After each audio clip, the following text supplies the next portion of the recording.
Hello and welcome to the Top Corner European Roundup Show for the 29th of December 2019. We are getting ever so closer to the brand new year. If you are new to the channel and you haven't been here before, please do leave a like and a subscription as there are some big things to come. I'm not going to say anything, but this is also should be the last episode with the poor microphone quality as I'm getting a brand new microphone tomorrow. So progression is there. But unlike yesterday, we have a lot of major news to go through today in terms of dismissals. So I think the best thing to do is get into the first piece of news that came from France. And it came in the form of AS Monaco.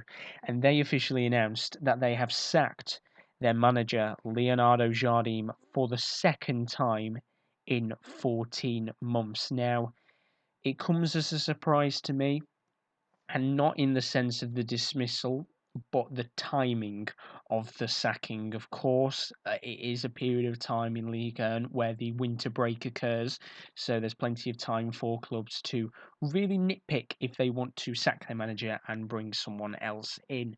But Leonardo Jardim returned to the side in January 2019, 3 months after his first initial spell, of course, to replace at the time the struggling Thierry Henry. In the previous season, they did end up finishing 17th in Ligue 1, only 2 points off the relegation zone. But as they currently stand this season, they are 7th in Ligue 1 with their full games unbeaten with 3 wins and 1 loss in their last 5 games. But they are 17 points off the top spot. The reason why it's so surprising for me to hear this dismissal is because they've been on quite a decent run of form, and their last game that they played, they did get a 5-1 victory against fourth place lost Lille, which is not bad going considering Lille have been on a pretty decent run of form. But Monaco made the decision to get rid of the manager, and they have replaced him almost straight away with this man, Roberto Moreno. You will know him, of course, for being the ex-Spain manager at the time. He was, a couple of months ago, the manager of Spain ahead of Euro 2020. He took over Luis Enrique, who had a few family problems of his own, but Luis Enrique then came back after some time to take over the position of Spain manager for a couple of, because of course we're getting close to Euro 2020 in a couple of months' time. It did cause a little bit of friction between Moreno and Enrique, but this is his chance to really show his quality as a manager at a pretty big sized club. I mean, I think pretty sure it's Roberto Moreno's first major club managerial position, and it's, as I always say, it's going to be interesting to see how he does. Of course, he has Wissam Ben Yedder and Islam Slimani up top, the two players that are really holding AS Monaco together in terms of goals and assists.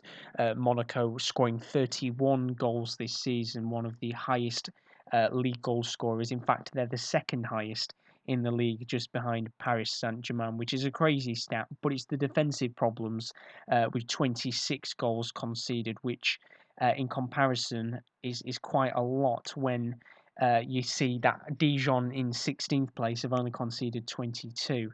So will Moreno bring a bit more of a defensive attitude to the side as well as improving the attack?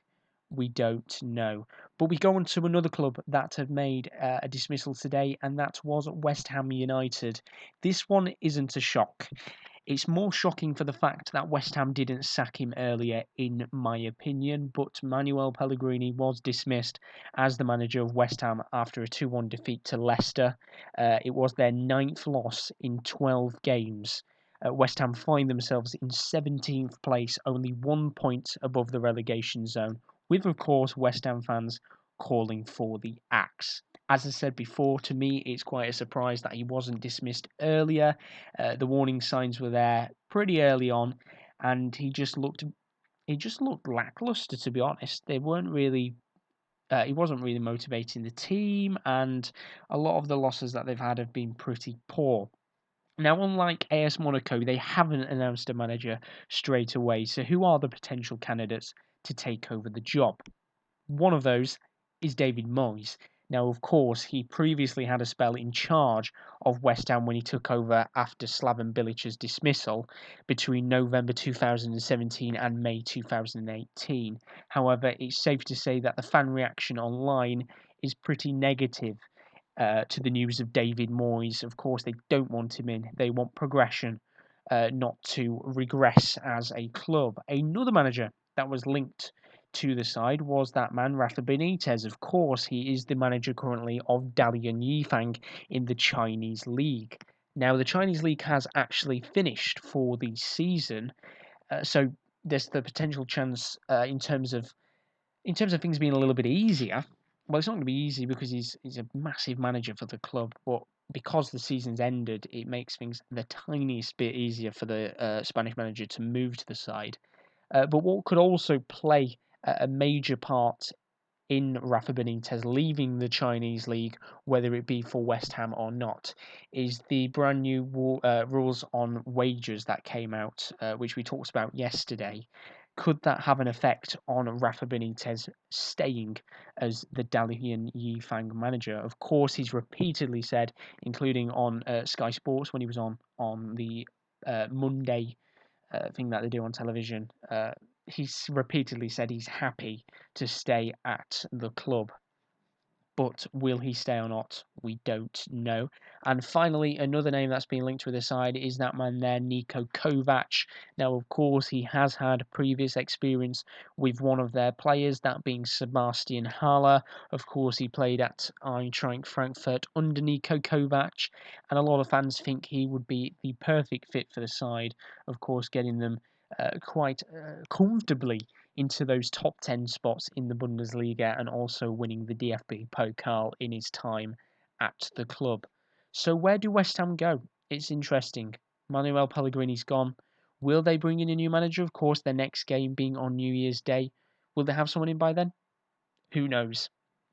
And finally, on to the last story of today, purely because the two stories that we've had have been pretty long in length. The bizarre news came out this morning that Real Sociedad had announced the loan deal of Martin Odegaard to Manchester City, which sent a couple of football fans into meltdown. However, it was dismissed almost instantly. Now, the 28th of December in Spain is known as the Day of the Holy Innocents, which is observed, as I said yesterday, when newspapers, TV stations, and media outlets like to print joke and fake stories, very similar to April's Fool's Day. So the story was dismissed pretty instantly. It was quite funny, not gonna lie. There were a couple of fans who didn't realise that this was the April Fool's Day in Spain, pretty much. But Real Sociedad were very quick to laugh it off in the press statement that they released. So it's an interesting story. As I said, it was actually trending on Twitter for a little bit of time, but after people realised that it was pretty much fake news, the story was dismissed very, very quickly. So for you fans that maybe wanted Martin Odegaard to go to Manchester United, City, sorry, maybe that'll happen in the future. Who knows? But that is it for the Top Corner European Roundup show today. As I said, it should be the last video with the poor microphone quality as I've got my new microphone on the way. But of course, as I always say in every European Roundup show, if you want to follow us on Twitter, it is at the underscore at the top underscore top corner.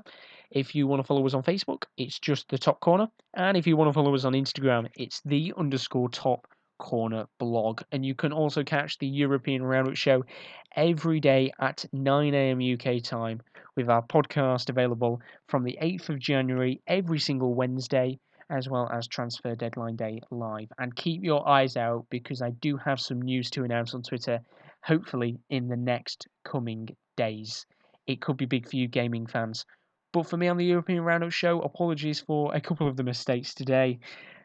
It's quite late at night when I record these, but thank you very much for watching, and I'll see you next time. Goodbye.